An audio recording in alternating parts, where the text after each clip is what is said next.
तो दूसरे अध्याय के पहले सूत्र में लाओ त्जू कह रहे हैं कि अगर आपके लिए कोई चीज सुंदर है तो कोई कुरूप भी होगी। अगर आप किसी चीज को अच्छा मानते हैं तो कोई बुरी भी होगी। वे ये समझाना चाह रहे हैं कि तुम ये जो नैतिकता का पाठ सिखाते हो अपने समाज में, संस्कृति में, घर परिवारों में, ये नैतिकता चलेगी नहीं, टिकेगी नहीं, यह काम नहीं आएगी। ये इंसान को अपने स्वभाव से भटका देगी। ये इंसान को प्रकृति का विरोधी बना देगी। अगर तुम ये सोचते हो कि अच्छाई का खूब प्रचार करो, खूब प्रचार करो और बुराई का विरोध करो तो समाज में अच्छाई आ जाएगी, नहीं। कोई चीज अच्छी है ही तभी तक जब तक उसके बगल में कुछ आपने बुरा कहकर खड़ा कर रखा है। एक व्यक्ति अमीर कब तक है? जब तक गरीबों की उपस्थिति है। पूरा शहर है गरीबों की झोपड़ियों से, बस्तियों से भरा हुआ है और बीच में बड़ी बड़ी बिल्डिंग हैं, महल हैं अमीरों के, जगह जगह पर। आपने सारी झोपड़ियां, झुग्गी झप्पर सब हटा दिए और कौन बचे? वो सारे अमीर लोग जो लगभग एक बराबर हैं। अब कोई कहेगा किसी को कि ये अमीर ये गरीब, मान लो पूरी दुनिया में ही हमने ऐसा कर दिया, पृथ्वी पर हर देश में, कि कोई झोपड़ी बची नहीं, सबके पास धन हो गया बराबर लगभग। अब कौन गरीब कौन अमीर? अमीर का कोई महत्व नहीं रह जाएगा। अगर हर व्यक्ति के पास बराबर धन संपदा हो और कोई व्यक्ति चिल्लाए मेरे पास तो इतना पैसा है, मेरे पास तो खूब पैसा है, तो बाकी सब लोग क्या कहेंगे कि इसको जेल में डालो, पागल खाने ले जाओ, पागल हो गया ये। क्योंकि ये वैसी ही बात है जैसे कि कोई बाहर आकर के खूब नारे लगाए कि सुनो सुनो सुनो सुनो, हमारे घर बच्चा पैदा हुआ है, उसके 2 हाथ हैं, 2 पैर हैं, उसकी 2 आंखें हैं, वो रोता भी है, सुनो सुनो सुनो, हमारे घर लड़का पैदा हो गया। अरे भाई, तो क्या बात हो गई? सबके घर होता है। सबके बच्चे के आंख होते हैं, नाक होते हैं, कान होते हैं, हाथ होते हैं, तो इसमें ये नारेबाजी करने की क्या बात हुई? लोग कहेंगे पागल हो गया। क्योंकि जिसकी आप बात कर रहे हो उसकी बात करने के लिए उससे विपरीत कुछ चाहिए। आप लड़के की बात कर रहे हो तो विपरीत उसमें लड़की चाहिए। अच्छाई की बात कर रहे हो तो बुराई मौजूद होनी चाहिए। आप क्या कह रहे हो? आप कह रहे हो अच्छाई का खूब प्रचार करो। आपने सारी बुराइयां खत्म कर दी, फिर बताओ उस अच्छाई का कोई महत्व रहेगा? अच्छाई भी नहीं बचेगी। अच्छाई तभी तक है जब तक बुराई है। सफाई करोगे कैसे अगर गंदगी है ही नहीं? तो समस्या कहाँ आ जाती है? समस्या यहाँ आ जाती है कि हम एक चीज को पकड़ना चाहते हैं और दूसरी से भागना चाहते हैं। हम चाहते हैं कि जीवन में सुख हो मगर दुख ना हो, लेकिन ये प्रकृति का और जीवन का सिद्धांत है कि होंगे तो दोनों साथ होंगे। किसी इंसान के जीवन में दुख ही नहीं है, उसने दुख का अनुभव ही नहीं किया, तो उसे सुख का भी कहां पता चलेगा। जो प्यासा नहीं है उसे क्या पता चले पानी की कीमत। जिसको खाने की कभी कोई कमी ना रही, उसे भोजन की, उसके स्वाद की कीमत पता चलेगी? नहीं। खूब जिसने दिन में शरीर को तपाया हो, संघर्ष किया हो, रात को उसे ही गहरी नींद आती है। जो दिन भर भी गधेले की तरह पड़ा था बिस्तर में, बीच बीच में झपकियां लेता रहता था, रात को भी उसको कैसी नींद आएगी? थोड़ी देर आई फिर खुल गई, फिर आई फिर खुल गई। गहरी नींद चाहिए तो माने गहरा आराम चाहिए तो गहरा संघर्ष भी करना पड़ेगा। ये दोनों एक साथ होंगे। आप अगर ये कहें कि मुझे गहरी नींद तो चाहिए मगर संघर्ष नहीं करना, मेहनत नहीं करनी, पड़े रहना है बस आलसी की भांति, तो भैया गहरी नींद से जो उम्मीदें लगा रखी हैं, गहरी नींद के जो सपने देखते हो, छोड़ दो उनको। लाओ जो हमें बता रहे हैं कि तुम दुख से मुक्त होना चाहते हो मगर सुख को नहीं छोड़ना चाहते, तो भूल जाओ कि तुम्हारे जीवन से दुख कभी विदा होगा।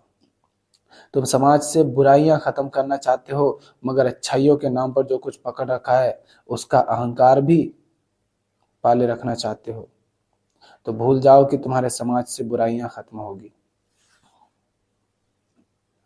अच्छाई का तुम सम्मान करते हो, इसीलिए बुराइयां मौजूद हैं ताकि उनका अपमान हो सके। लोग अच्छाई इसलिए नहीं करते क्योंकि उन्हें अच्छाई से बड़ा प्रेम है। समझ रहे हो? जिन्हें आप अच्छे काम कहते हो ना, जिन्हें आप अच्छी बातें कहते हो, कोई उन कामों को करे, उन बातों को करे तो आप कहते हो शाबाश शाबाश, सलाम सलाम। तो वो व्यक्ति उन अच्छे कामों को इसलिए नहीं कर रहा है क्योंकि वो काम अच्छे हैं, वो इसलिए कर रहा है क्योंकि अगर जिन्हें बुरा काम कहते हो, अगर उन बुरे कामों को किया तो डंडे पड़ेंगे, लात घुसे पड़ेंगे, अपमानित होंगे, समाज से तिरस्कार मिल सकता है। लेकिन जिन कामों को पूरा समाज अच्छा कहता है, अगर उन कामों को हम करेंगे तो सम्मान मिलेगा, प्रसिद्धि मिलेगी, वाहवाही मिलेगी। तो व्यक्ति जो अच्छे काम भी करता है वो इसलिए नहीं कर रहा है कि वो अच्छे काम उसे समझ आ गए, वो भी स्वार्थ है उधर। तो अहंकार सिर्फ बुरे काम करने में नहीं है, जिन कामों को तुम अच्छा काम कहते हो उन कामों को करने में भी अहंकार है, क्योंकि अच्छा काम टिका ही हुआ है बुरे काम पर। सामने बिल्कुल काली दीवार हो, ठीक, और उस पर तुम काले रंग की किसी पेन से कुछ लिख दो, किसी मार्कर से, किसी चौक से, कलम से कुछ लिखो, काली दीवार, उस पर काले रंग से ही तुमने कुछ लिखा, जो लिखा क्या वो दिखाई भी देगा? पहली बात यह है कि तुम लिख ही नहीं पाओगे सही ढंग से, क्योंकि तुम्हें पता ही नहीं कि तुमने शब्द कहाँ लिखा ढंग से। काली दीवार पर कुछ लिखो और वो दिख सके, उसके लिए जरूरी है कि वो किसी अलग रंग का हो, वो रंग उससे अलग हो, और जितना वो अलग होगा उतना स्पष्ट वो लिखा हुआ दिखाई देगा। काली दीवार है, तुम सफेद रंग से लिखो, दिखेगा। हरे रंग से, लाल रंग से लिखोगे तो दिखेगा। अर्थात दोनों को साथ होना पड़ेगा। अगर पूरा जगत, माने कह सकते हो सब कुछ काले काला हो, तो आपको कुछ नहीं दिखेगा। काला दिखना बंद हो जाएगा, आपको कुछ नहीं दिखेगा, नहीं, आपको काला दिखना ही बंद हो जाएगा अगर हर जगह कालापन मौजूद हो। तो हर चीज काली हो, घर काले हो, लोग काले हो, पूरा संसार काला हो, तो आपको कोई चीज ना दिखेगी। तो किसी चीज का आपको अनुभव हो सके उसके लिए जरूरी है कि उसका विपरीत उपस्थित हो। तो कहते हैं ब्रह्मचर्य का पालन करो, स्त्री से दूर रहो, चोरी मत करो, हिंसा मत करो, गालियां मत दो, मन का कामनाओं का दमन करो। ये सब वो बातें हैं जो उनके विपरीत पर आधारित हैं। अब तुम कह रहे हो चोरी मत करो, क्योंकि जो चोरी नहीं करेगा उसको वो अच्छा काम है और फिर उसको सम्मान मिलता है। तो अब क्या करेंगे लोग? अब लोग सिर्फ चोरी नहीं करेंगे, अब चोरी करेंगे और झूठ भी बोलेंगे कि हमने चोरी नहीं की। देख लो ना, समाज में जितने भी लोग चोर हैं, भ्रष्टाचारी हैं, चाहे वो अधिकारी हो, चाहे नेता हो, चाहे कोई भी हो, चाहे दुकानदार हो, कोई भी हो, जो चोर है, भ्रष्टाचारी है, लूटता है, बेईमानी करता है, वो सारे काम करता है जिन्हें आप बुरा कहते हो, मगर मुंह से क्या बोलेगा? मैंने ईमानदारी से काम किया है भाई। तो अब वो सिर्फ चोरी नहीं करेगा, अब वो पाखंडी हो जाएगा। वो चोरी भी करेगा, सारे बुरे काम भी करेगा और कहेगा मैं ईमानदार हूं। तो झूठ भी बोलेगा, क्योंकि हो ही नहीं सकता ना। इंसान बुराई को छोड़ेगा ही नहीं। नैतिकता के कारण अगर छोड़ने का बोलोगे तो उसे ये बात समझ आनी चाहिए। समझने पर जब तक ध्यान नहीं दोगे तब तक समस्याओं का अंत नहीं होगा। समझना महत्वपूर्ण है, समस्या को समझना महत्वपूर्ण है, और जिसको समस्या है माने अहंकार, उसको समझना महत्वपूर्ण है। जब तक उसे ये समझ नहीं आएगा कि चोरी करना किसी और के लिए तो कम नुकसानदायी है, पर बेटा चोरी करके, ये जिन्हें गलत काम कहते हैं, वो करके तू अपना ही नुकसान कर रहा है, क्योंकि वो काम अपने आप में ना सही है ना गलत है। क्रांतिकारियों ने खूब चोरियां की है, कृष्ण ने भी चोरियां की हैं, कृष्ण ने भी नियम कायदे तोड़े हैं। तो नियम कायदे तोड़ना नैतिकता के अनुसार अगर देखोगे तो क्या कहोगे? तुम कहोगे भैया नियम कायदे तोड़ना गलत बात है, गुरुओं पर तीर चलाना गलत बात है, अपनों के खिलाफ लड़ना गलत बात है, यही कहोगे ना। मगर कृष्ण ने तो अर्जुन से ये सारी नैतिकताएं तोड़वा दी। कहा कि एक तरफ रखो, इनको फेंको, सब मूर्खता है। तो क्या कहोगे? कृष्ण को अनैतिक कहोगे? नहीं, वो अनैतिक है तुम्हारे लिए, वो तुम्हारी मान्यताओं पर नहीं चले, तुम्हारी नैतिकता पर नहीं चले। मगर कृष्ण ने जो किया वो बिल्कुल उचित है। तो ये नैतिकता वैतिकता काम नहीं आती। अहंकार दोनों तरफ बना रह सकता है। एक त्यागी बन गया तो उसे त्याग का बड़ा अहंकार है, एक भोगने में अहंकारी बना हुआ है। भोगी को तो फिर भी हम अहंकारी कह देते हैं, जो त्यागी हो गया है उसको हम कभी कहते भी नहीं कि अहंकारी है। हम कहते भाई इसको किस बात का अहंकार होगा, क्योंकि हम अहंकार को समझते नहीं। तो हम कहते भैया इसको तो अहंकार होगा ही नहीं। कैसे नहीं होगा? नैतिकता एतिकता सब बकवास बातें हैं। चोरी मत करो, क्यों नहीं करो? जाओ समझाओ उन क्रांतिकारियों को, जिन क्रांतिकारियों को, महापुरुषों को तुम पूछते हो, उन्होंने चोरियां की, उन्होंने झूठ बोले, उन्होंने समाज के खिलाफ जाकर के कर्म किए, समाज की मान्यताओं के खिलाफ जाकर कर्म किए। जाओ, उन्होंने सब किए, आज तुम उनको पूछते हो। हाँ, जिंदा थे तब तुमने खूब उनको गालियां दी होगी, मगर अब तुम पूछते हो।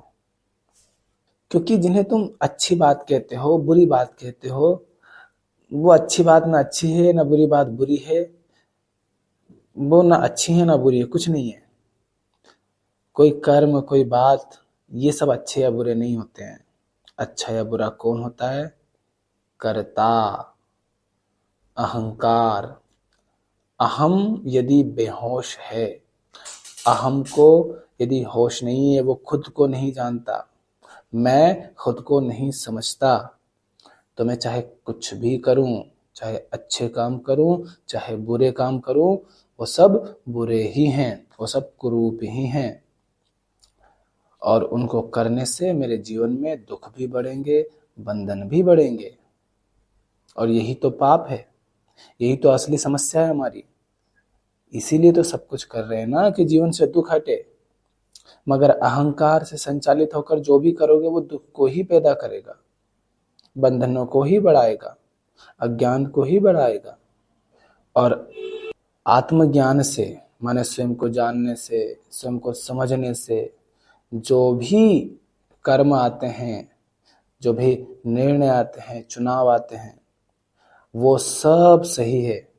फिर चाहे वो कृष्ण के द्वारा पूरे दुर्योधन और उसके साथियों का वध करवाना हो, चाहे चोरी करना हो, चाहे लड़ना हो, चाहे किसी को थप्पड़ जड़ना हो, तलवार चलाना हो, गालियां देना हो, झूठ बोलना हो, नियम कायदे तोड़ना हो, समाज के हिसाब से बिल्कुल नहीं चलना हो, चाहे कुछ भी हो, सब सही है अगर होश में हो, अगर अहंकार से नहीं बोध से चल रहे हो। तुम जानते हो, दुनिया उसे अच्छा कहे बुरा कहे फर्क नहीं पड़ता। तुम जानते हो कि जो तुम कर रहे हो वो उचित है, सही है, जरूरी है। कोई कहे चोरी गलत है, क्यों गलत है पूछो उससे, समझो।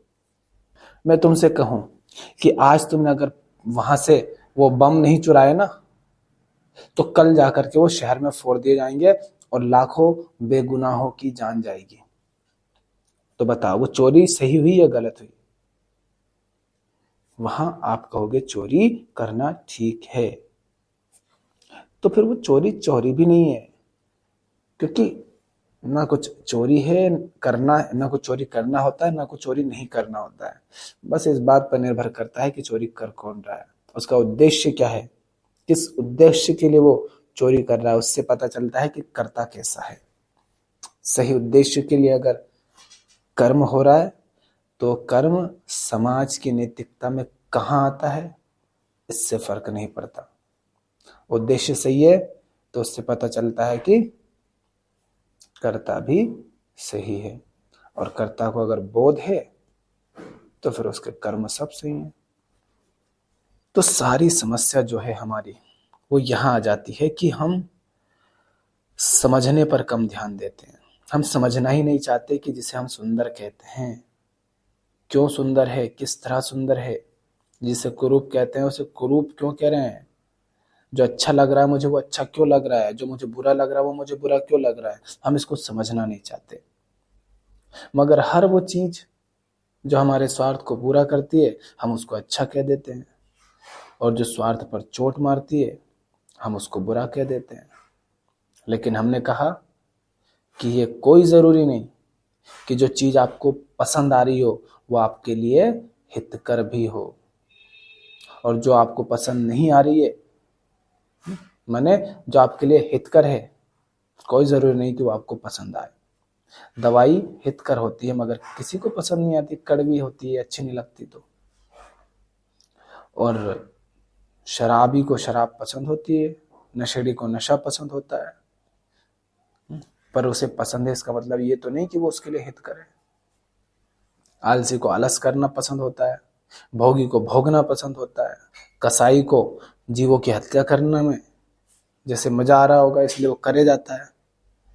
पर इससे ये निश्चित नहीं हो जाता कि तुम जो कर रहे हो वो तुम्हारे लिए हित करे या किसी और के लिए हित करे। तो सबसे महत्वपूर्ण है समझना। हर शब्द जो बोलते हो, ये जो द्वैत के जोड़े हैं ना, जो भी जोड़े हैं, लिखना, इनको लिखना, इन जोड़ों को है। सुख दुख, अच्छा बुरा, मेरा तेरा, अपना पराया, देश विदेश, लड़का लड़की, काला गोरा, छोटा बड़ा, सुंदर कुरूप, ठंडा गरम, जो भी दो के जोड़े हैं, पाप पुण्य, इस तरह से जितने भी जोड़े हैं उनको लिखना, ठीक। और लिखने के बाद देखना कि किस तरह एक दूसरे पर आश्रित है। अगर एक में कोई अंतर आता है तो दूसरे पर उसका किस तरह प्रभाव पड़ता है। एक के नहीं होने से दूसरे का होना भी किस तरह खत्म हो जाता है। देखो इनको कि किस तरह ये सब एक दूसरे पर आश्रित हैं, किस तरह ये दोनों अकेले नहीं हो सकते। जब भी होंगे तो दोनों को होना पड़ेगा, माने इनमें से किसी का भी अनुभव हो सके उसके लिए दूसरे को भी होना पड़ेगा। मतलब अगर जीवन में मैं किसी एक को ला रहा हूं, किसी एक की कामना कर रहा हूं मैं, तो दूसरा उसके साथ चला आएगा और दूसरे के लिए मुझे तैयार रहना चाहिए। और देखो ये भी कि क्या क्या है जिसे आप अच्छा कहते हो, और फिर उसमें पता करो कि वो कौन सा स्वार्थ है जिसकी पूर्ति हो रही है, जिसके कारण तुम उसे अच्छा कह रहे हो। क्योंकि हम उसे अच्छा कहते हैं जो हमें पसंद आता है, माने जो हमारे स्वार्थ को पूरा करता है। कोई तुम्हारी मान्यताओं को तोड़े, लंबे समय से मान्यताएं बना रखी है। कोई तुमसे कहे कि तुम्हारे अनुभव झूठे हैं, हाँ तुमने आंख से देखा होगा, कान से सुना होगा, तन से मन से तुमने अनुभव किया होगा, मगर वो भी सत्य नहीं है। कोई तुमसे कहे तो तुम कहोगे ये क्या पागलपंती जैसी बात है, मगर अनुभव सत्य नहीं होते। अनुभव भ्रामक होते हैं, मिथ्या होते हैं, झूठे होते हैं।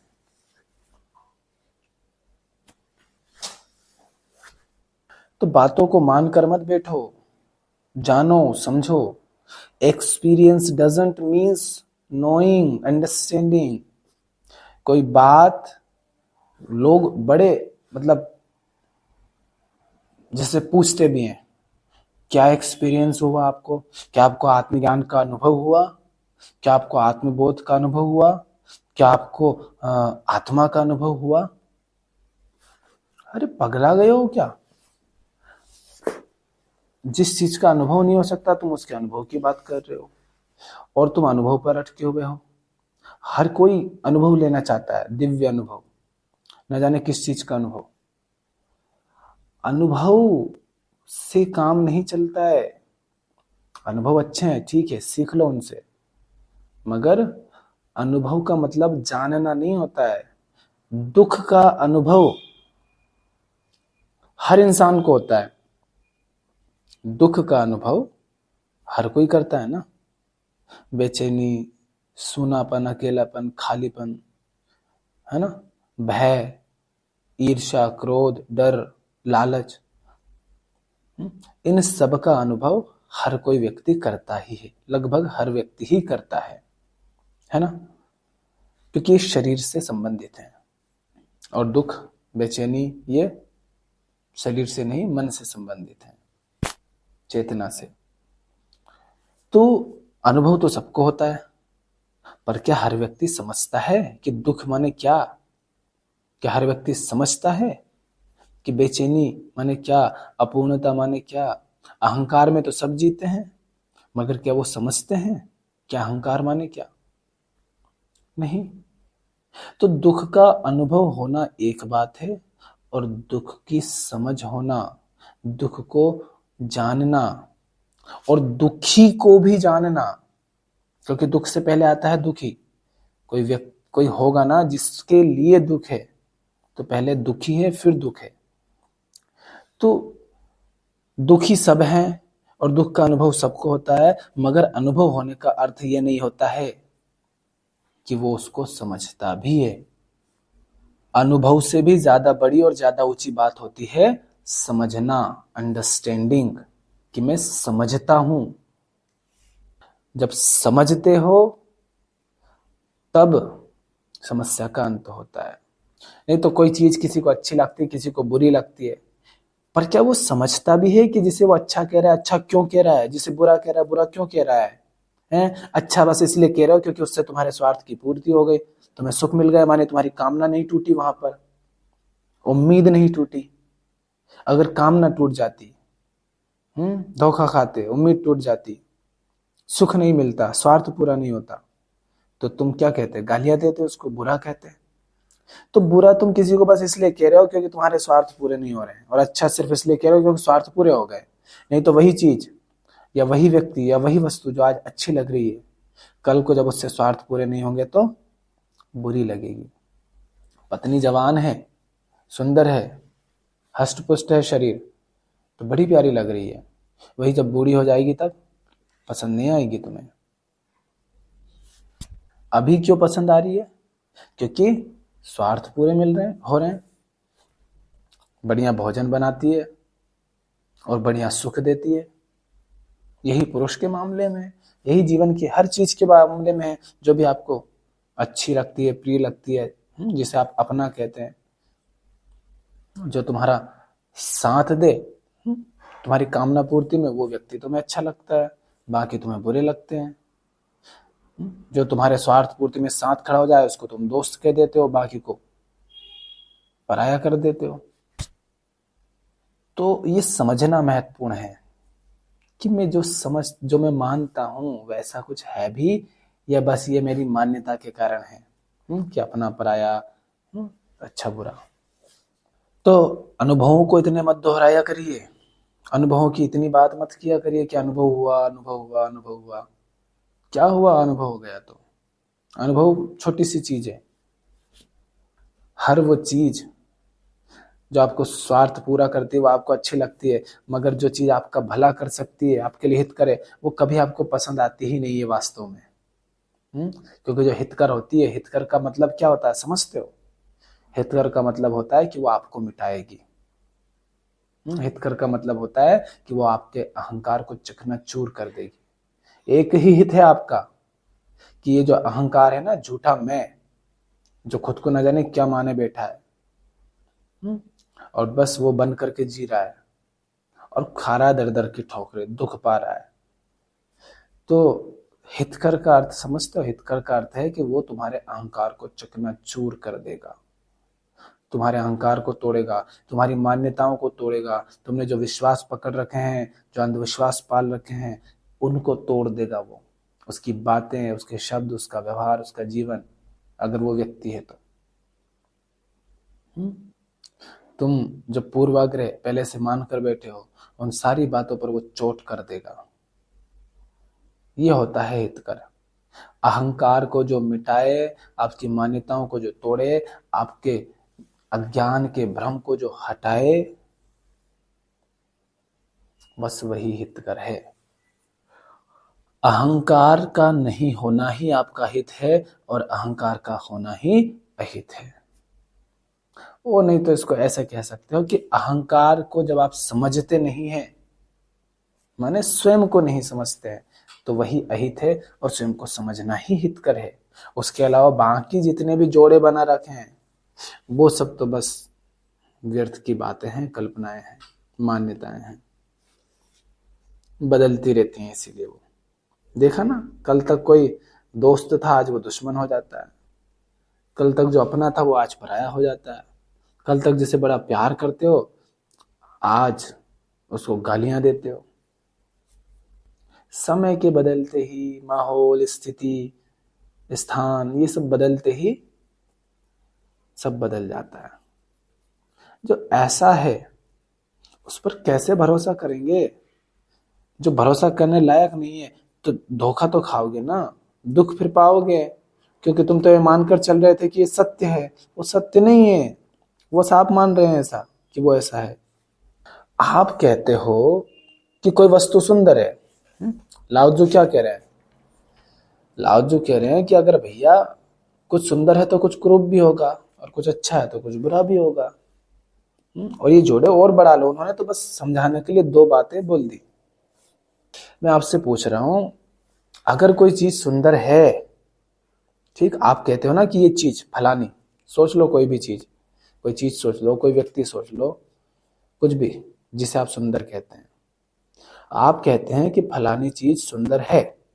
मैं कह रहा हूं उस चीज को उठाओ और उस चीज के, जैसे मैंने उठा लिया मान लो एक जोड़ी कपड़ा है ना, और मैंने उस कपड़े की तरह अलग अलग रंग के या अलग अलग तरह के कपड़े दो चार जोड़ी और उठा लिए, थोड़ा प्रयोग करने में आसानी हो जाएगी। मतलब जो चीज आपको पसंद है वो और उसी की तरह की अलग अलग रंग की, आकार के, प्रकार की जो भी चीजें हैं वो उठा लो। आपको गहना पसंद है, गले का हार, हाथ के कंगन, चूड़ी, बिंदिया, जो भी, वो उठा लो। आप लड़के हो, आपको किसी तरह के पेंट शर्ट टी शर्ट वगैरह पसंद है, वो उठा लो और उसके साथ 2-4 और भी रख लो। अभी मान लो 5 जोड़ आपने चीजें उठा ली, मैंने 5 जोड़ कपड़े उठा लिए। अभी 5 जोड़ कपड़े तुम ले जाओ और 50, 60, 70, 100 लोगों से पूछो कि इनमें से कौन सा लूं, मुझे 2 जोड़ लेने हैं, बताओ इनमें से कौन सा सुंदर है। और फिर देखो क्या हर व्यक्ति उन्हीं 2 जोड़ को सुंदर कहेगा जो किसी एक को लगे। हाँ, आप बिल्कुल एक फटे पुराने ले गए और एक नए ले गए तो फिर बात अलग है। अब तुम ये शुरुआत में पागलपंती करोगे तो फिर क्या करें। तो आप ले जाओगे तो ऐसा होगा ही नहीं। और अगर हाँ कि हर व्यक्ति उसी कपड़े को सबसे अधिक सुंदर कहे जो आपको सुंदर लगता है। हर व्यक्ति की पसंद वो नहीं होगी जो आपकी है। तो अगर कोई वस्तु सुंदर है, सुंदर होती है, तो वो बताओ सबको सुंदर क्यों नहीं लगती।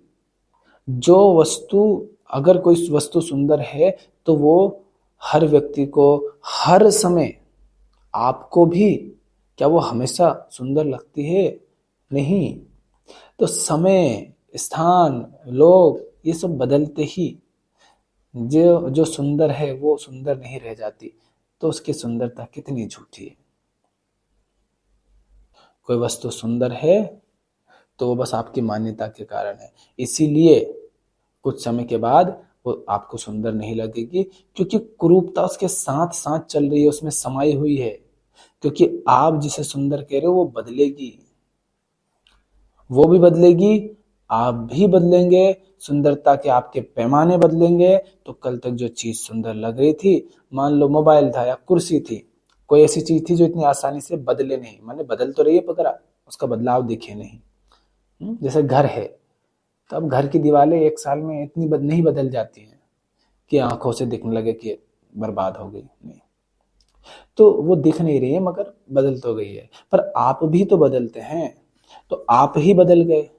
तो जिसको वो चीज कल पसंद आ रही थी वो व्यक्ति ही अलग था, आज जो व्यक्ति है वो व्यक्ति ही अलग है। तो उसको सामने जो वस्तु है वो कैसे पसंद आएगी। शादी की आपने, पति या पति लाए, आज आपको बड़ा पसंद आ रहा है, लेकिन 10 साल बाद न पति वैसा रहा, न पति वो रहा जो था, न पत्नी वो रही जो थी। पति फूल के तोन फुला करके बैठा है, पत्नी भी फूल रही है, 2-4 बच्चे आ गए हैं। मतलब आप वो रहे ही नहीं, ना तो विषय माने दृश्य माने जगत वैसा रहा जैसा वो था, ना आप वो रहे जो आप थे। ठीक, दोनों बदल गए। दोनों बदल गए तो कल जो चीज आपको सुंदर लग रही थी, क्या आज वो लगेगी? नहीं लगेगी।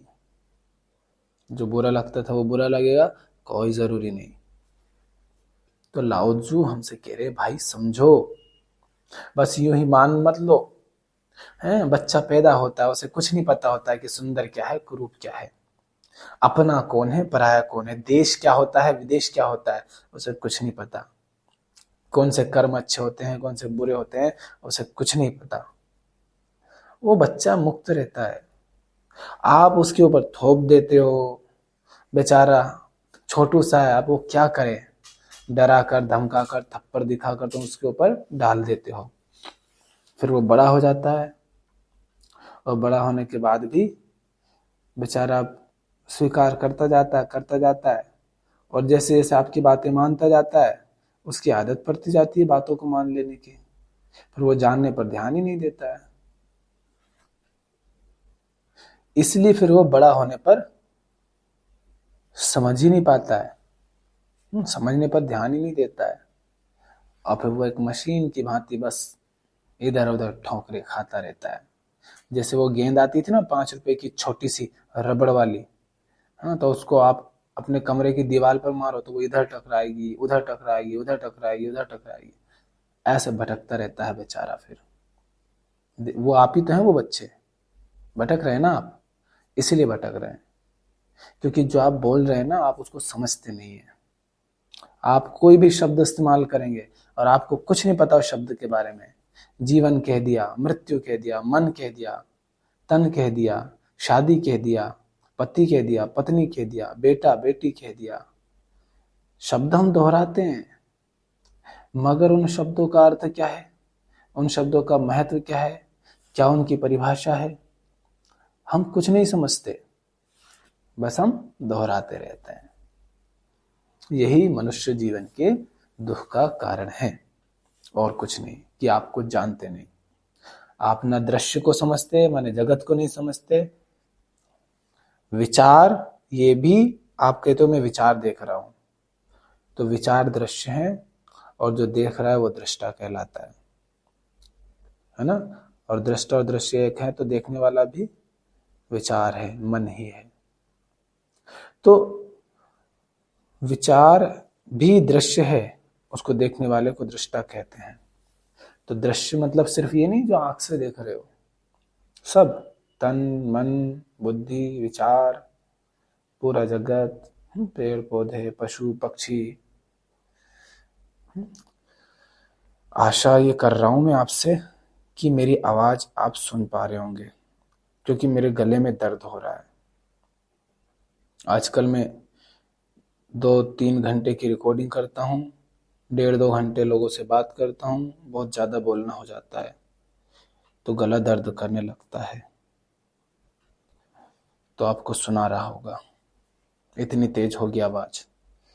तो आप ये प्रयोग करें, देखें तो समझें। बिना समझे आप बातों को मान लेंगे तो बड़ा दुख पाएंगे, धोखे खाएंगे।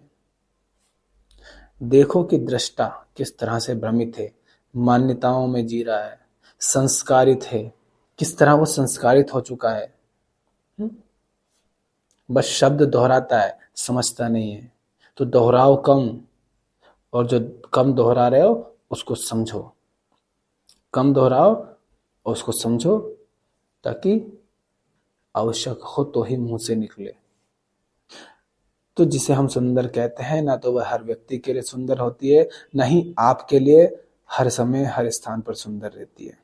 कितनी ही चीजें हैं जो अभी पसंद होती है, एक मौसम में आपको वो पसंद आएगी। मान लो आप बाजार में कपड़े लेने गए, ठंड का मौसम है ना, तो आपको वो कपड़े पसंद नहीं आएंगे जो गर्मी में पहने जाते हैं। और गर्मी का मौसम है तो कोई आपको स्वेटर दिखा देगा तो आप कहोगे पागल हो गया क्या भाई, ये हमें क्यों दिखा रहा आज। तो मौसम के बदलते ही आपकी पसंद नापसंद बदल जाती हैं, समय के बदलते ही बदल जाती हैं, देश माने जगह बदल दो तो बदल जाती हैं, आपका ही मूड बदल जाए तो आपकी पसंद नापसंद बदल जाती है। ऑफिस से आए थे, सोचा था बढ़िया मस्त खाना बनाया होगा पत्नी ने, तो खाएंगे और ठीक है मौज करेंगे। पता चला पत्नी ने खाना ही नहीं बनाया, और बनाया तो बिल्कुल ऐसा बनाया कि पसंद नहीं आ रहा, और झगड़ा हो गया। अब खाने की जगह जाकर के बैठ गए हैं मदिरालय में, पी रहे हैं, कर रहे हैं नशा। थोड़ी देर पहले जो मन आपको खाने की तरफ दौड़ा रहा था, वही मन अब आपको मदिरालय की तरफ दौड़ा रहा है। तो लाओ, जो सुंदर और क्रूप की बात कर रहे हैं, अच्छा या बुरा की बात कर रहे हैं, पसंद नापसंद की बात कर रहे हैं, तो भाई बस इतना है महोदय कि जो आपके स्वार्थ को पूरा करे, जो आपको सुख दे, आपके लिए बस वही सुंदर होता है, वही अच्छा होता है। मगर वह आपके लिए हितकर है, ये बिल्कुल भी जरूरी नहीं है। इनको ठुकराना नहीं है, इनको गालियां नहीं देना है, इनको समझना है कि मैं जो इसको समझ रहा हूं क्या ये वास्तव में वैसी है, या बस मुझे ऐसा भ्रम है। हम क्या करते हैं, चीजों को बांट देते हैं। ठीक, हमने चीजों को बांट दिया स्वार्थ के अनुसार। स्वार्थ के अनुसार बांटना माने अहंकार के अनुसार। अहंकार को जहां पोषण मिलता है वही उसके लिए स्वार्थ है। तो अहंकार जो है अपने स्वार्थ के अनुसार चीजों को बांट देता है। एक चीज वो होती है जो उसको पोषण दे रही होती है, उसको और बढ़ा रही होती है, और एक चीज वो होती है जो अहंकार को तोड़ रही होती है, उसकी मान्यताओं को तोड़ रही होती है। ठीक, एक वो जो उसे सुख देती है, एक वो जो उसे सुख नहीं देती है। तो हम क्या करते हैं, हम चीजों को बांट देते हैं और उनको नाम दे देते हैं, और वहां से निष्कर्ष निकाल लेते हैं कि ये ऐसा होता है और ये ऐसा होता है। अब जैसे आप सुनते हैं मुझे, तो आपने किसी दिन कोई वीडियो देखा, उसमें मैंने कोई बात कही और आज उसी संबंध में कोई और बात कही, तो आप कहेंगे आपने वहां तो ऐसा कहा था और यहां पर ऐसा कहा, तो आप भ्रमित हो जाएंगे। आप क्या कर रहे हैं? आप वहां की तुलना यहां कर रहे हैं। सुनने का अर्थ क्या है? सुनने का अर्थ है कि वहां जो बात हो रही है वो किसी संदर्भ में बात हो रही है, तो वहां उस बात को उस संदर्भ के अनुसार समझो कि किस परिप्रेक्ष्य में बात हो रही है, किस संदर्भ में बात हो रही है। कोई गुलाम है तो आखिरी चीज को आजादी का नाम दिया जाएगा। कोई अशांत है तो जो आखिरी चीज है उसको शांति का नाम दिया जाएगा। कोई बंधन में है तो मुक्ति का नाम दिया जाएगा। कोई बेचैन है तो उसको चैन नाम दिया जाएगा। कोई अर्जुन है तो उस आखिरी को कृष्ण कहा जाएगा। कोई अहंकार अहंकार दोहरा रहा है तो उस आखिरी को आत्मा कह दिया जाएगा। यानी आप कौन से शब्द को इस्तेमाल कर रहे हैं, आपकी स्थिति क्या है, उसके अनुसार आपको एक शब्द दिया जाता है कि भैया ये शब्द है, इस पर ध्यान दो। तो आप क्या करते हैं? आप यहां सुनते हैं, फिर वहां सुनेंगे और आप निष्कर्ष निकाल लेते हैं कि नहीं ऐसा ऐसा नहीं। आपको बात समझनी है कि क्या समझाया जा रहा है। जो समझाया जा रहा है वो मुझे स्पष्ट हो रहा है या नहीं हो रहा है। रटना भी नहीं है, दोहराना भी नहीं है, ध्यान से सुनना है और जो बोला जा रहा है उसको साथ साथ देखना है कि हाँ क्या कहा जा रहा है। जो कहा जा रहा है क्या आप वही ले पा रहे हैं? अगर जो कहा जा रहा है आप वही सुन पाते हैं, कान से नहीं बौद्ध के तल पर, तो बात आप तक पहुंचती है। नहीं तो आप, मैं कोई शब्द कहूं और उस शब्द का आपने क्या अर्थ लगा लिया, वो जो आप उस शब्द से समझते हैं। जैसे मान लो किसी देश में मान लो अंग्रेजी भाषा में आप कहो पेन दे दो, है ना, आपने कहा पेन दे दो, तो जो भारतीय लड़का होगा वो क्या करेगा? उठा करके आपको पेन लिखने वाली उठाकर दे देगा। और जो अंग्रेजी में बात करता है, थोड़ा सा अगर वो खिसका हुआ खिसकी खोपड़ी का, तो वो क्या करेगा? पेन के, आपने कहा पेन दे दो, तो वो आप में एक थप्पड़ जड़ देगा और पूछेगा हुआ पेन, दर्द हुआ पेन। ये हो जाता है अर्थ का अनर्थ। तो जो शब्द कहा जा रहा है ना, वो उस पूरी चर्चा के परिप्रेक्ष्य में कहा जाता है कि पूरी चर्चा के संदर्भ में हो रही है, उसके अनुसार कोई शब्द कहा जा रहा है। तो उस चर्चा में बस उस शब्द को देखो, फिर बाकी समय जहां उचित हो वहां उसका प्रयोग करो। तो हम क्या करते हैं? हम चीजों को बांट देते हैं अपने स्वार्थ के अनुसार। एक आप अपने अपने पीछे उसको खड़ा कर लेंगे जो आपके स्वार्थ को पूरा करती हैं, और अपने सामने माने विरोध में उसको खड़ा कर लेंगे जो आपको अपने स्वार्थ पूर्ति में सहयोगी नहीं है। इस तरह बांट बांट कर हम जीते हैं। और सबसे बड़ा द्वैत क्या है? सबसे बड़ा एक द्वैत यही है कि मैं हूं, जगत है, जगत मुझसे भिन्न है और मैं अपूर्ण हूं, मेरे अंदर अपूर्णता है। और वो जो अपूर्णता है वो इस सामने ये जो जगत है इससे फलानी फलानी चीजें अगर हासिल कर लूं तो अपूर्णता मिट जाएगी। ये भ्रम रहता है। ये पहला द्वैत रहता है, मैं और जगत है और दोनों अलग है। जिसे एक लहर कह रही हो कि मैं, और दूसरी लहर हम दो अलग हैं। मैं और समंदर अलग है। अरे भैया, ना लहर लहर अलग है, ना समंदर और लहर अलग है। पर अज्ञानी है, वो कहाँ देख पा रहा है। तो पहला द्वैत यहां से खड़ा होता है। फिर भाग दौड़ शुरू होती है जगत में। आप उसको तलाशते हैं जो आप स्वयं हैं, जो आपको उपलब्धि है, आप उसको जगत में माने अपनी ही छाया में, अपने ही प्रक्षेपण में तलाशते हैं। फिर वो मिलता नहीं है, ठोकरे खाते हो, फिर परेशान होते हो। फिर कोई बाबा जी आपको पकड़ लेते हैं कि आओ बच्चा हमारी सेवा करो, हम तुम्हें मुक्ति देंगे। फिर वो आपका शोषण करता है। तो लाओ त्सु क्या कह रहे हैं? लाओ त्सु कह रहे हैं कि भाई, जो सौंदर्य है और जो कुरूपता है वो कहीं बाहर नहीं है। जो अच्छाई है और जो बुराई है वो बाहर नहीं है। बाहर ना कुछ अच्छा है ना कुछ बुरा है, बाहर ना कुछ सुंदर ना कुछ क्रूर। जो भी है आपके भीतर है। अगर अहंकार है तो फिर जो कुछ भी है सब कुरूप ही है, सब कुरूप ही है। अहंकार से तात्पर्य क्या है? अहंकार माने अगर तुम अज्ञान में जी रहे हो, अगर तुम अबोध हो, माने आत्मज्ञान अगर नहीं है, खुद को नहीं समझते। जो कह रहा है सुंदर, सुंदर बाद में कहना, जो कह रहा है क्या उसको जानते हो? कौन कह रहा है कि सुंदर? तो अहंकार माने स्वयं को अगर नहीं समझते हो, आत्मज्ञान नहीं है, खुद को नहीं जानते, तो जो कुछ भी है वो आपके लिए कुरूप ही है। माने जो कुछ भी होगा, जो भी करोगे, जिधर भी पढ़ोगे, जो भी जीवन में लाओगे, जिसको भी पकड़ोगे, वो सब तुम्हारे जीवन में दुख को ही पैदा करेंगे। वो तुम्हारे जीवन में सिवाय दुख के और कुछ नहीं ला पाएंगे। हाँ, बीच बीच में सुख के झटके मिल सकते हैं, मगर एक ही कुरूपता है, एक ही बुराई है, और वो है अहंकार का होना, माने अज्ञान का होना, माने आत्म अज्ञान का होना। और एक ही सौंदर्य है, आत्मज्ञान। आत्मज्ञान में ही सौंदर्य है, आत्मज्ञान में ही अच्छाई है, आत्मज्ञान में ही शुभता है। क्यों शुभता है?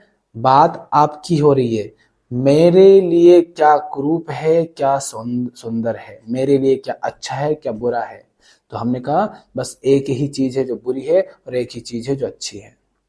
अहंकार मात्र है जो बुरा है, आत्मज्ञान मात्र है, माने अहंकार को ही समझ लेना है जो आपके लिए अच्छा है।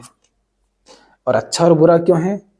बेचैन हूं भाई, परेशान हूं, चिंता है, तनाव है, दुख है जीवन में, और आप दुख में जीना नहीं चाहते क्योंकि दुख आपका स्वभाव नहीं है। जो स्वभाव होता है उससे परेशान नहीं होते आप। शांति स्वभाव है। कभी कहा अरे यार जीवन में बड़ी शांति है यार, ये अच्छी नहीं लगती इतनी शांति, ऐसा आप नहीं कहते। जब आनंद मिल रहा हो जीवन में तो आप ये नहीं कहते अरे यार जीवन में आनंद ही आनंद है यार, क्या करूं इसका, कैसे हटाऊं, नहीं कहते ना।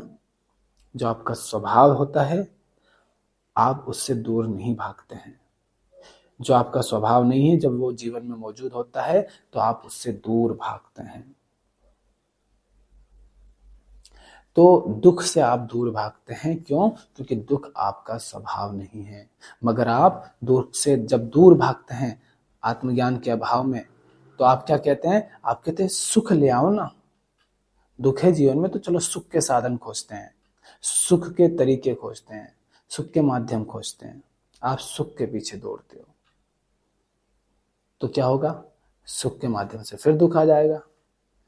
आपकी जिंदगी में जो सुख आए हैं और आज जो दुख आए हैं, जो आपकी जिंदगी में दुख आए हैं, क्या वो ये कहकर आए थे कि हम दुख देंगे तुम्हें? चोर कभी कहकर आता है क्या मैं चोरी करने आया हूं? नहीं। इसी तरह दुख कभी दुख बन करके जीवन में नहीं आता, सुख बन करके ही आता है। तो आत्मज्ञान में, आत्मज्ञान ही एकमात्र सौंदर्य है, आत्मज्ञान ही एकमात्र अच्छाई है। क्यों? क्योंकि ये तुम्हें अज्ञान से मुक्त करती है। आत्मज्ञान का मतलब ही होता है ज्ञान, ज्ञान, आत्मज्ञान, खुद को जानना समझना। तो खुद को जो जानता है, खुद को जो समझता है, वो दुख से मुक्त हो जाता है, वो बंधन से मुक्त हो जाता है, अंदर की जो अपूर्णता थी उससे मुक्त हो जाता है, और फिर जगत का यथार्थ भी देख पाता है। जगत को जो है जैसा है उसको वैसा ही देख पाता है, क्योंकि अब आंखों में कामना नहीं भरी है। पहले कामना की दृष्टि से जगत को देखता था तो जगत में वही दिखते थे, दो अंडे।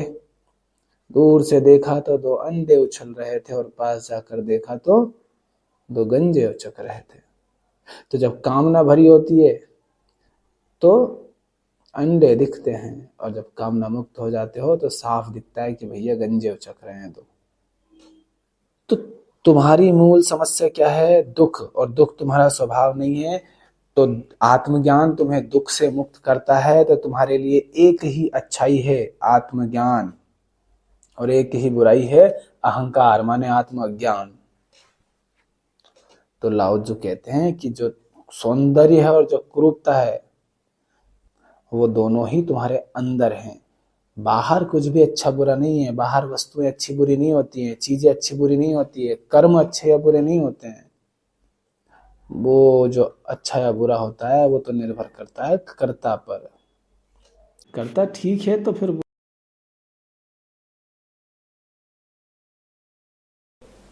खुशबू बटेगी, सौंदर्य बटेगा, रस बटेगा, भंवरे आएंगे, तितलियां आएंगी।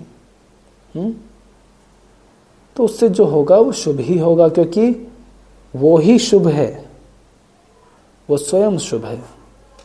तो अहंकार का होना ही कुरूपता है, और नहीं कोई कुरूपता होती है, और नहीं कोई बुराई होती है। तो अब जीवन में देखो, कोई अपने आप को खूब ज्ञानी कहता हो और वो जीवन को ऐसे ही जीता हो नैतिकता की तरह, ये अच्छा ये बुरा, अरे ये ऐसे, ये काम नहीं करना होता, ये करना होता है, चीज़ों को बांटता है, बहुत फैलाता है। फैलाने का मतलब क्या है? फैलाने का मतलब है वो चीज़ों को अलग अलग कर देता है, माने नाम दे देता है, बांट देता है। जैसे उसने कह दिया ये आदमी ये औरत है, ये बच्चा ये बूढ़ा है, ये जवान है, ये अच्छा ये बुरा है, ये अपना ये पराया है, ये देसी ये विदेशी है। जो इस तरह की ज़्यादा बकवासें करें, समझिएगा कि अभी वो अज्ञानी है। लोगों को बांट रहा है जाति में, धर्म में, संप्रदाय में, झूठी मान्यताओं में लड़ा रहा है। वो अभी भ्रम में जी रहा है। भले वो समाज सेवक बन गया है, मगर क्या समाज सेवा करेगा, उसे पता ही नहीं कि क्या करने लायक है और क्या नहीं। एक की ही समाज सेवा वो अच्छी कर सकेगा फिर तो, कि भैया तू समाज सेवा करना भी रहने दे, क्योंकि जिस तरह से तू कर रहा है ना, वो और समाज को बर्बाद कर रही है। क्योंकि लोग वही हरकत कर रहे हैं क्या, जो हमने शुरू में कहा, कि अब वो सिर्फ चोरी नहीं करेगा, वो झूठ भी बोलेगा। चोरी करके क्या कहेगा, मैं चोर नहीं हूं। तो हमने बात की समझने की, हमने बात की स्वार्थ की, हमने बात की नाम दे देने की, हमने बात की निष्कर्ष निकालने की, कि हमारा जहाँ स्वार्थ होता है वहाँ हम तुरंत निष्कर्ष निकाल लेते हैं कि ये अच्छा ये बुरा, ये अपना पराया, ये सुंदर ये कुरूप, और उनको नाम दे देते हैं जो भी उचित रहता है। जैसे सुंदर और कुरूप नाम दे दिया, ऐसे नाम दे देते हैं, मगर हम समझने पर ध्यान नहीं देते। तो फिर एक और बात लिखो, हमने एक कहा, एक्सपीरियंस डजंट मीन अंडरस्टैंडिंग। अनुभव का अर्थ ये नहीं है कि आप उसे जानते हैं, उसे समझते हैं, क्योंकि दुख सबको अनुभव होता है मगर समझता कोई नहीं। न लोग दुख को समझते, न दुखी को समझते, क्योंकि अगर समझते होते तो दुख होता ही नहीं, न दुख होता न दुखी होता। अगर दुख को और दुखी को समझे होते तो न दुख बचता न दुखी बचता। ठीक। एक और बात लिखो, conclusions are enemy of knowing. निष्कर्ष दुश्मन होते हैं जानने के, समझने के। आपको कोई बात समझ आ जाए तो उसको लिख लिया करो, लिखोगे तो और ज्यादा बेहतर समझ आएगी, और हो सके तो अपने शब्दों में उसको लिखो, कोट की तरह लिख लो। तो कंक्लूजन क्या है, माने निष्कर्ष है दुश्मन किसके, जानने के। जो व्यक्ति निष्कर्ष में जीता है, जो व्यक्ति निष्कर्ष निकाल लेता है, वो मुर्दा है। जिसने निष्कर्ष निकाल लिया कि ऐसा मतलब ऐसा, हाँ ये जो ऐसा पत्ता दिखता है और जो ऐसा फल दिखता है वो आम होता है। अब वो आम के पास से गुजरेगा मगर आम को देखेगा नहीं, कहेगा यार ये तो आम है, जानते हैं हम। जानता कुछ नहीं है। कभी उसने आम के तने को ध्यान से नहीं देखा, उसकी छाया में ध्यान से नहीं बैठा, ना सोया, ना उन पत्तों को ध्यान से देखा, ना आम के फल को ध्यान से देखा, कुछ नहीं देखा, कुछ नहीं जानता वो। मगर उसको सब पता है, क्योंकि नाम दे दिया ना, निष्कर्ष निकाल लिया भैया ये आम है, और इसमें आम लगते हैं खाने के। अरे उसमें तो फूल भी लगते हैं, पत्ते भी लगते हैं, लकड़ी भी लगते हैं। मगर तुम बच्चों की भीड़ हो ना, क्लास में जाना किसी, कम से कम 5वीं कक्षा से ऊपर वाले, और उनसे पूछो बेटा आम में क्या लगते हैं, तो सारे बच्चे, अधिकांश बच्चे यही कहेंगे फल लगते हैं आम के। खजूर में क्या लगते हैं, खजूरे। हाँ, उनको रटवा दिया है। कोई कोई होगा थोड़ा बहुत, वो भी मजाकिया होगा तो कहेगा अरे मैडम, अरे सर, आम में तो पत्ते भी होते हैं, लकड़ी भी होती है, फूल भी होते हैं, है ना। हम ऐसे हैं, हम कंक्लूजन निकाल लेते हैं ना, तो हम देखना जानना समझना ही भूल जाते हैं। तो जीवन में देखो किन बातों को माने बैठे हो, क्या मान्यताएं गढ़ ली हैं, उन पर ध्यान तो दो, जरा प्रकाश तो डालो, बोध का प्रकाश कि ये क्या बात है। क्योंकि जब आप कंक्लूजन निकाल लेते हैं ना, तब क्या होता है, तब आप वस्तु को नहीं देख रहे होते हैं, बस वस्तु के ऊपर अपनी मान्यता को प्रक्षेपित कर देते हैं।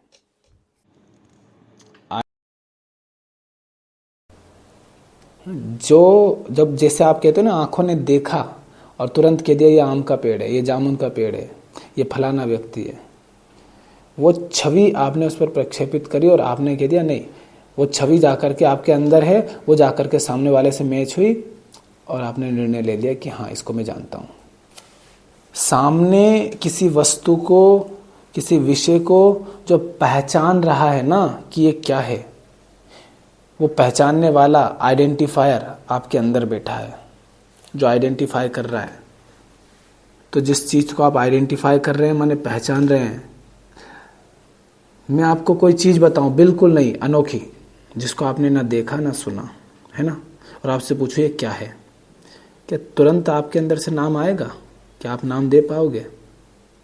अगर थोड़े से समझदार हुए तो आप उस चीज को जानना चाहोगे, क्या है बताओ, थोड़ा दिखाओ, हाथ में पकड़ने दो, थोड़ा इसका उपयोग करने दो, तो आप जांचोगे, परखोगे क्या चीज है।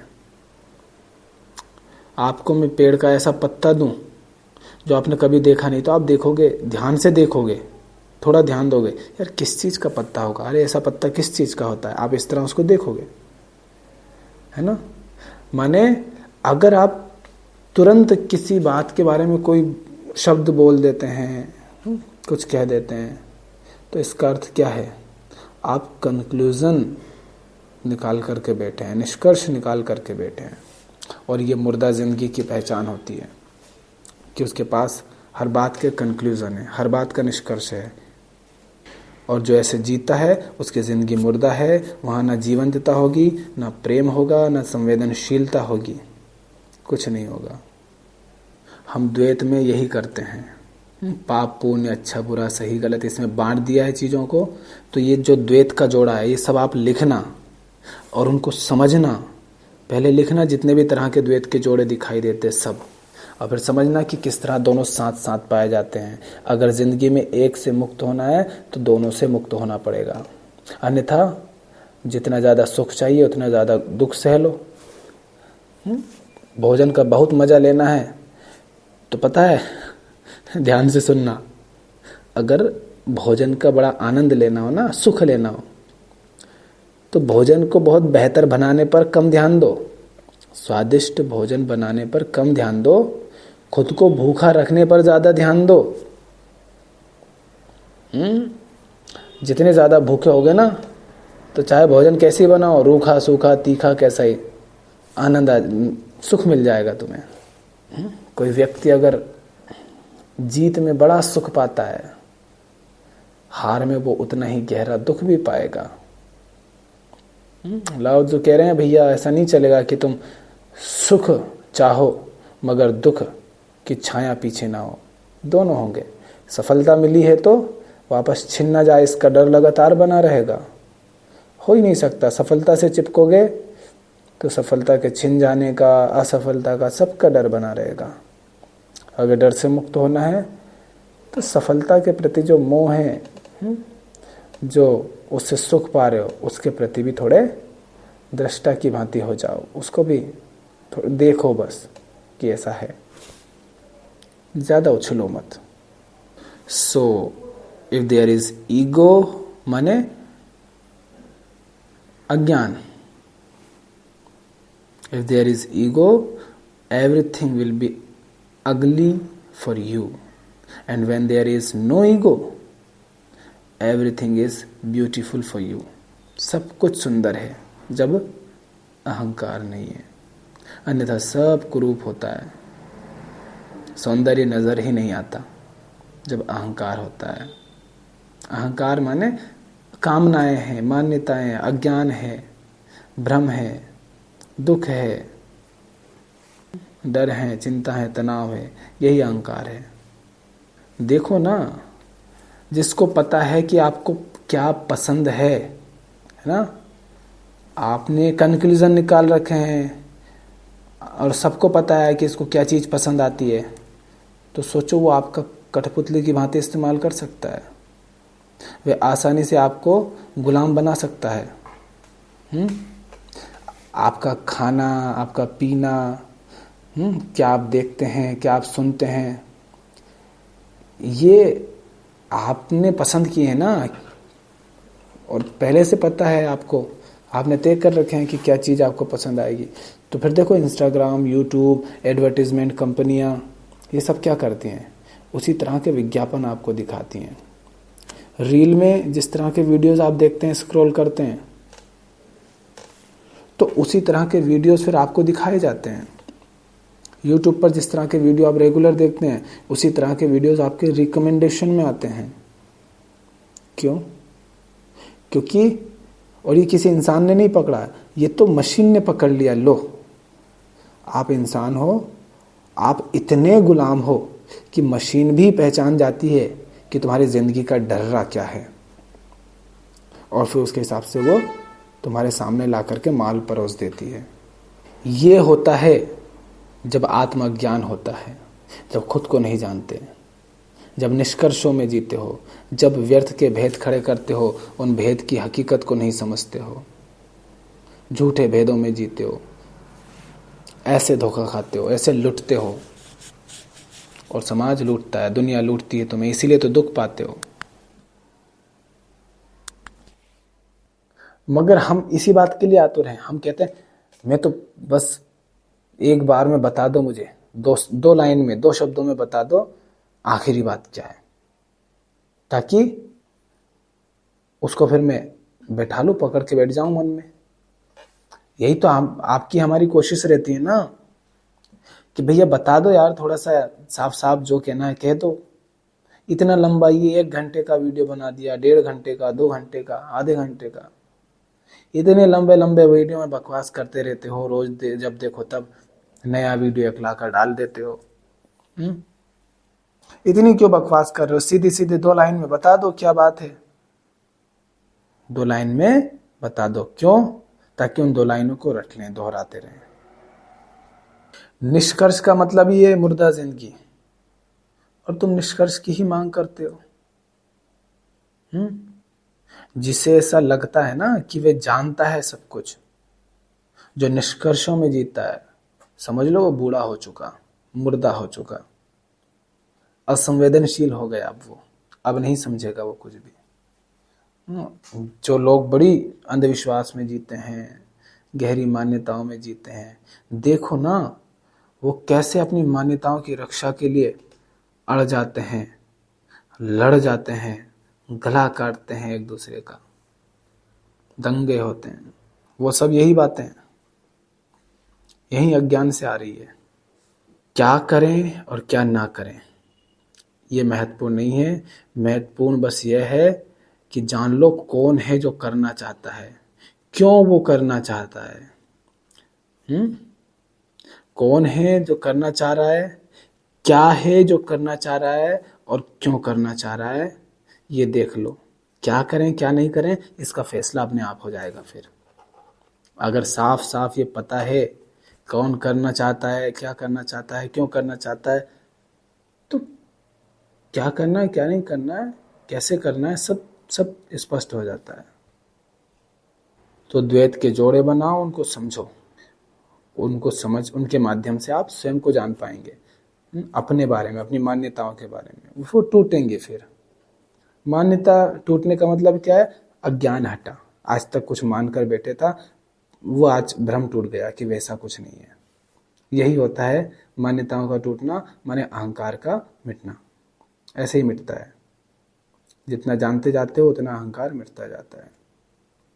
ध्यान रखो कि जिस सौंदर्य का आधार कुरूपता है और जिस सुख का आधार दुख है और जिस जगत का आधार अहंकार है, वे सब झूठा है, वे दुख को पैदा करेगा। अगर आपका सौंदर्य इस बात पर निर्भर है, किस पर? कुरूपता पर। माने आप किसी को कुरूप कहते हैं और किसी को सुंदर, तो वो सौंदर्य झूठा है। एक पुस्तक में मैंने 2 महिलाओं के फोटो देखे, पहली, दूसरी, तीसरी, इस तरह की किसी कक्षा की पुस्तक थी। उसमें एक तरफ महिला थी जो उस तरह की रहती है ना, जो मेहनत करती हैं, मजदूरी करती हैं, बिखरे बाल हैं, थोड़ी काली है, साड़ी पहनी उस तरह से, और एक इधर चिकनी चमेली आजकल की मॉडर्न। तो उसमें लिखा था, जो चिकनी चमेली जिस तरह की है उसके नीचे लिखा था ब्यूटीफुल, और जो मेहनती जैसी महिला दिख रही थी, जिसके कपड़े गंदे जैसे दिख रहे थे, रंग काला था, उसके नीचे लिखा था अगली, माने बद्दी, कुरूप। ये स्कूलों में सिखाया जा रहा है। ये गंवार लोग हैं जो ऐसा कर रहे हैं। वो बच्चे के मन में डाल रहे हैं कि जो ऐसा दिखे वो सुंदर, जो ऐसा दिखे वो कुरूप। तुम्हारी सुंदरता उस कुरूपता के बिना हो ही नहीं सकती। अगर कुरूपता को हटा दे तो कैसे बताओगे कि सुंदर है कि कुरूप है? बस वो एक ही लड़की है या सारी एक जैसी हैं? कैसे कह पाओगे कि कौन सुंदर कौन कुरूप? हर जगह वही है, बस नहीं कह पाओगे ना। कोई कोई बच्चा है, वो उससे आप कहो ये सुंदर है, आप है ना, आप कहो कि ये सुंदर है, तो पूछेगा ना ये सुंदर क्यों है? कैसे बताओगे? दूसरा कुछ और होना चाहिए ना, कि देखो ना इसकी नाक ऐसी और फलाने की वैसी है, इसके कान ऐसे उसके वैसे, इसके बाल ऐसे हैं उसके वैसे, इसका रंग ऐसा उसका वैसा है। तो दूसरे से तुलना कर सको, उसके लिए चाहिए ना दूसरा। दूसरे के बिना काम नहीं चलेगा।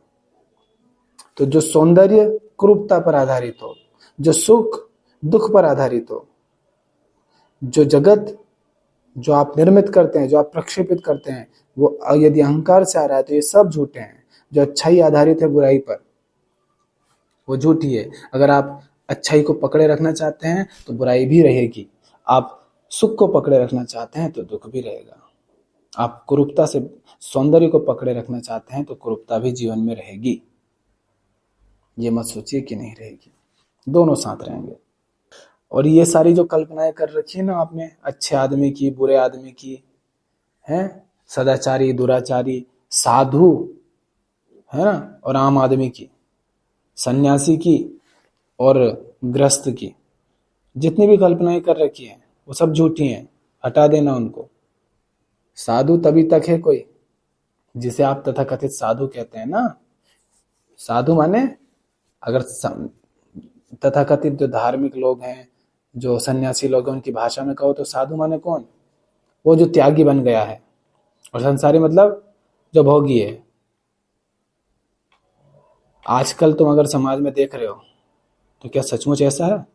संसारी भी उतने ही भोगी है, जो साधु संत बना बैठा है वो भी उतने ही भोगी है जितना संसारी। तो साधु और संत का संबंध भोग से है ही नहीं कि कौन त्याग रहा है और कौन भोग रहा है। कृष्ण ने थोड़ी ना त्यागा था, नहीं थी जरूरत तो नहीं त्यागा,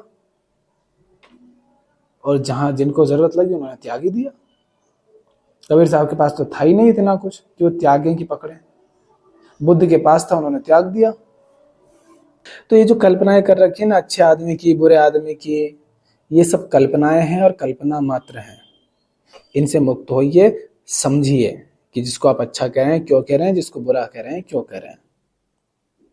क्योंकि आपके अच्छे और बुरे के जो पैमाने हैं वो कहाँ से आ रहे हैं? वो आपके स्वार्थ से आ रहे हैं, वो आपके अज्ञान से आ रहे हैं, वो आपकी नासमझी से आ रहे हैं, वो आपके झूठे अनुभवों से आ रहे हैं, आपकी मान्यताओं से आ रहे हैं। इसलिए उनको हटाइए और जिसको अच्छा कह रहे हो ना, जरा उसके निकट जाइए, आपको पता चलेगा कि उसमें कितनी बुराइयां हैं। और जिसे आप बुरा कहते हैं उसमें आपको अच्छाइयां दिखेंगी। जिन्हें आप अच्छाई बुराई कहते हो वो सब बिल्कुल घिटमिट होगा दोनों में। तो उनके निकट जाइए, दूर मत भाग जाइए कि साधु साधु हैं, सब पूछते हैं तो हम भी झुक जाते हैं। क्यों झुक जाएं? पहले पता तो कर लो कि साधु कहलाने लायक है भी कि नहीं। पहन लिए उसने कपड़े, बाल बढ़ा लिए, दाढ़ी बढ़ा ली, पोत लिया कुछ रंग रोगन, और कुछ शब्द रट लिए, कुछ श्लोक रट लिए, सारे ग्रंथ ही रट लिया हो भले, तो कोई साधु नहीं हो जाता इससे। साधुता वही है जहां सौंदर्य है, और सौंदर्य कहाँ है? आत्मज्ञान में। आत्मज्ञान है माने अहंकार मुक्त है, अहंकार को समझता है, तो ही वह साधु है, अन्यथा नहीं। अहंकार का मतलब क्या होता है? मैं समझता हूं दुख क्या है, दुखी कौन है, और कैसे वो दुख से मुक्त होगा, क्यों उसका दुख बना हुआ है, कहां से उसका दुख पैदा हो रहा है। वो साधु है जो ऐसा समझता है, जानता है। वास्तव में अच्छे व्यक्ति की कोई पहचान नहीं, कोई उसके लक्षण नहीं होते हैं, क्योंकि लक्षण जिसके भी होंगे वो झूठा होगा। मशीनों के लक्षण होते हैं, ढर्रों के लक्षण होते हैं। जो मुक्त व्यक्ति है वो मुक्त कैसा? जिसका ढर्रा हो जिंदगी जीने का है। उसका ढर्रा अगर कोई है तो वो मुक्त नहीं है ना, वो तो ढर्रे से बन गया। सुबह इतने बजे उठना है, ये करना है, वो करना है, फलाना ढिमका, इतने बजे खाना है, ये खाना है, वो नहीं खाना है, ऐसे सोना है, वैसे ओढ़ना है, ऐसे बोलना है, इतने बजे सो जाना है। मूर्खतापूर्ण बातें सब। ये कोई साधु बनेगा? है? ये तो बस वैसी बात हो गई जैसे कि खोखे में मिट्टी डाल दो तो उसमें से ईंट बन के निकल आ जाएगी। ये क्या है? ढांचा बना दिया है, कैसे ऐसे कर लो तो तुम साधु कहला जाओगे। ये कोई साधु नहीं। तो साधु की कोई पहचान नहीं। हाँ, तुम अगर साधु को पहचानना चाहते हो तो तुम्हें भी साधु हो जाना पड़ेगा। अन्यथा साधु हुए बिना जिसे तुम साधु कह भी रहे हो ना, ज्यादा देर तक नहीं कह पाओगे, उसको गालियां भी दोगे। जिसका आज सम्मान कर रहे हो कल उसका तुम अपमान करोगे, क्योंकि तुम उसको साधु तभी तक कह पाओगे जब तक वो आपकी मान्यताओं को ज्यादा चोट नहीं पहुंचा रहा है। कैसे पहचानोगे भाई तुम साधु को? क्योंकि उसका कोई रंग रोगन नहीं है, कोई ढर्रा नहीं होता है। तुम बस उसी को इतना ही जान लो। अगर तुम पहचान पा रहे हो ना साधु को, संत को बड़ी आसानी से, तो समझ लो कि वो झूठा ही है, पाखंडी है। हाँ, एक और पहचान हो सकती है साधु की, कि आप उसे सुनेंगे, पढ़ेंगे, आप उसे सवाल करेंगे तो आपको आपके सवाल के माध्यम से अपने बारे में अपनी हकीकत समझ आएगी, आपके भ्रम हटेंगे, आपकी झूठी मान्यताएं टूटेंगी। आपको दिखेगा कि नहीं भैया, आज तक भ्रम में था, ये बात में सच्चाई है, तथ्यात्मकता है। तो कह सकते हो कि ज्यादा लंबे समय तक आप उसको सुनते हैं, उसको समझते हैं, तो कहीं ना कहीं वो आपको अपने बंधनों से, अपनी व्यर्थ की मान्यताओं से परिचित कराता है। और आप जैसे जैसे परिचित होते हैं तो आप उनसे मुक्त होते जाते हैं, तो जीवन में दुख कम होने लगता है, बंधन हटने लगते हैं। और बंधन टूटते हैं तो हाँ, उसकी समस्या होती है, वो बात अलग है कि बंधन काट रहे हैं तो पीड़ा हो रही है, वो अलग बात है, मगर बंधनों का पता चलता है। तो साधु की पहचान ये होती है कि वो तुम्हें तुमसे रूबरू करा देता है, वो तुम्हारे सामने आईने की भांति आता है। जैसे शरीर के सामने आईना आता है ना, तो उसमें शरीर की तस्वीर दिखती है। इसी तरह साधु तुम्हारे सामने आता है और तुम्हें तुमसे मिला देता है, तुम्हें तुम्हारे बारे में पता चलता है साधु के माध्यम से। वो साधु की पहचान होती है। अन्यथा एक त्यागी बन गया और एक भोगी बन गया, एक सन्यासी हो गया, एक ग्रस्त हो गया, ये दोनों तो एक दूसरे पर आश्रित हैं। वो अपना अहंकार त्याग में फुला रहा है, एक भोग में फुला रहा है। एक गृहस्थी में अहंकारी बने हुए और एक सन्यासी होने में अहंकार से भरे हुए है, तो क्या फर्क पड़ा? जहां एक दूसरे पर आश्रित है कोई बात, समझ लो कि वहां झूठ है, बस आपको उसे समझना है कि किस तरह से झूठ है, फिर जो होना है अपने आप होगा। ठीक, तो ये जो हमने चर्चा की उसको समझें, इस पर ध्यान दें। आज के लिए इतना ही, धन्यवाद।